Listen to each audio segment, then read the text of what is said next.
There are still many questions tonight about the shooting. Police say there were more gang members inside that SUV than just Jonathan Bacon.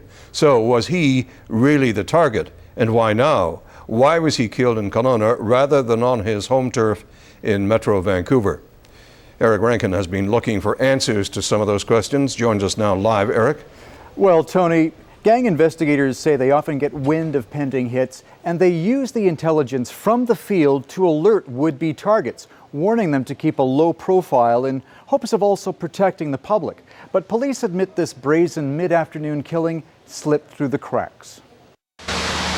Jonathan Bacon had many enemies, but he wasn't one to hide behind bodyguards. 18 months ago, defiantly walking to and from court appearances, sometimes for blocks, even though he knew he was targeted for death.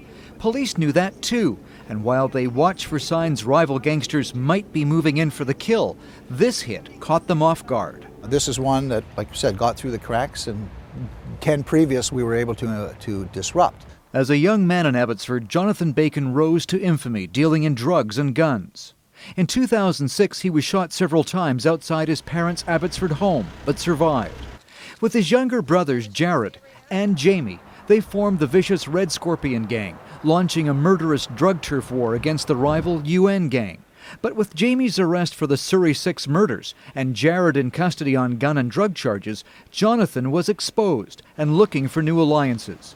Police insiders say he teamed up with this man, 35-year-old Larry Amero of the White Rock chapter of the Hells Angels, and James Riak of the Independent Soldiers. Both were reported to be with Bacon in the white Porsche SUV riddled with bullets. Amero critically wounded. Police aren't sure if Jonathan Bacon was the target.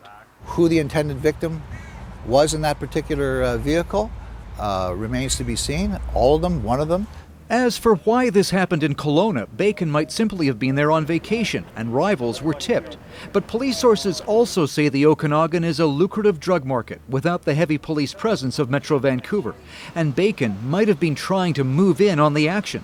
So was it a new enemy who carried out the well-planned killing, or an old one who finally caught up with him? And will there be retaliation? This former gang investigator fears a new gang war. Well, there will certainly be payback. I mean, in their minds, their machismo thinking, they have to pay back, because if you don't, then everybody will push you around. Eric, gang investigators have obviously been watching the Bacon brothers. Were they surprised by this hit, given that? Not surprised by the timing, but surprised by the murder itself. They figured it was merely a matter of time. To quote one police officer on the gangsters and the life they lead, you hunt, and sometimes you're hunted. Tony? All right, Eric, thank you.